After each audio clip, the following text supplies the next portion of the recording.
Title: Cops pull over elderly man on motorcycle. Minutes later, 50 soldiers arrived. Led by a captain. The afternoon sun beat down on a quiet highway when flashing red and blue lights cut through the stillness.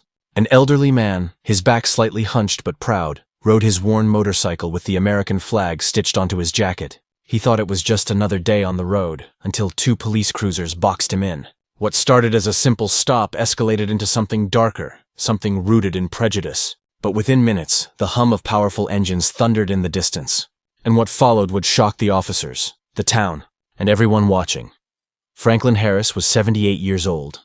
A retired Army veteran who had served his country through wars most people only read about in dusty history books. He wasn't wealthy, and he didn't drive a fancy car. His pride and joy was a vintage Harley-Davidson motorcycle, which he had kept running with the same discipline he once gave to his soldiers. Every weekend, Franklin took long rides across the countryside, wearing his patched leather jacket that carried the symbols of his service.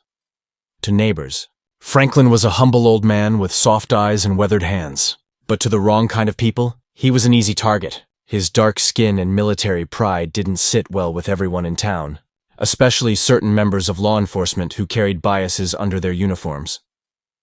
On this particular day, Franklin was returning from visiting an old friend in a nearby county. The road was quiet, with golden fields stretching for miles. Out of nowhere, he noticed flashing lights in his mirror. He slowed down, expecting a routine stop, maybe a broken taillight.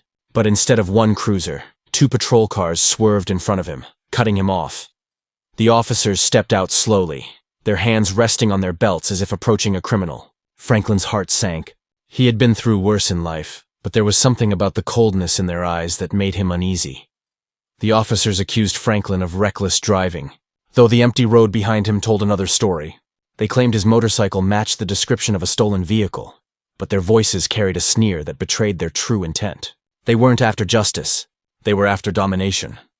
Franklin tried to remain calm, standing tall in the face of their suspicion.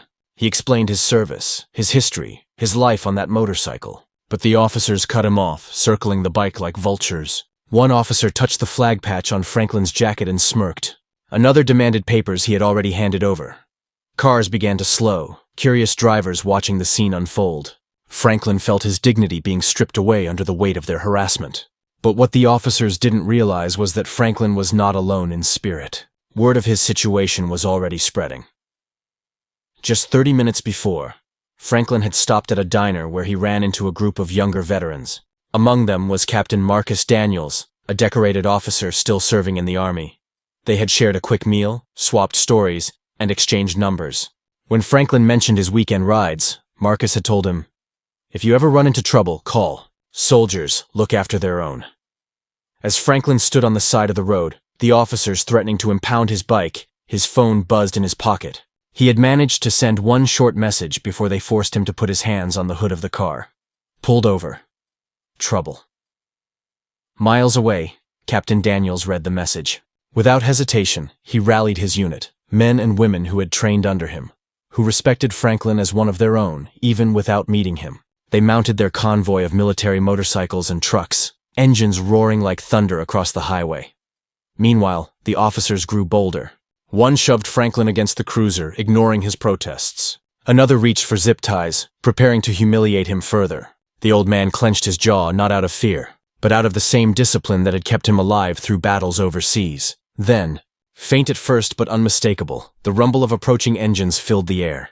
The sound grew louder until the ground itself seemed to vibrate. The officers looked up, confused. Franklin lifted his head, and for the first time since the stop began, a faint smile touched his lips.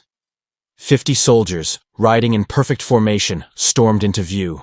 Their motorcycles gleamed under the sun, military trucks following close behind.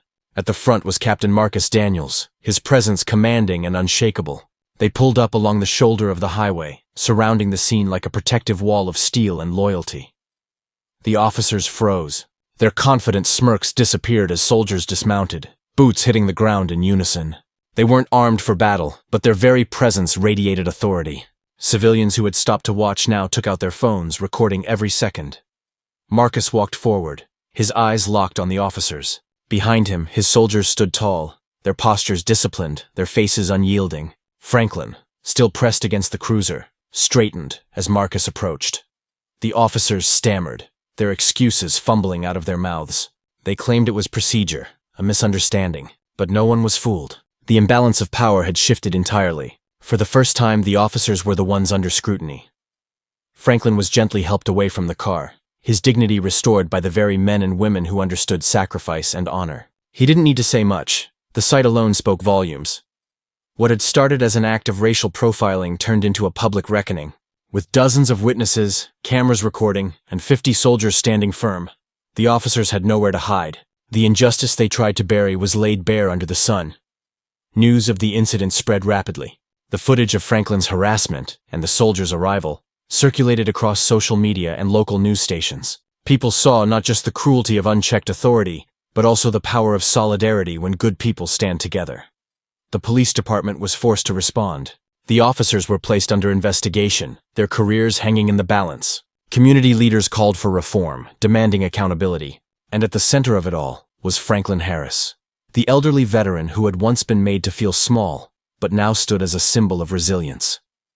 For Franklin, the moment was never about revenge. It was about dignity. He had fought for a country that didn't always fight for him. Yet seeing those 50 soldiers arrive, led by a captain who refused to let injustice stand, gave him something he thought he had lost: hope.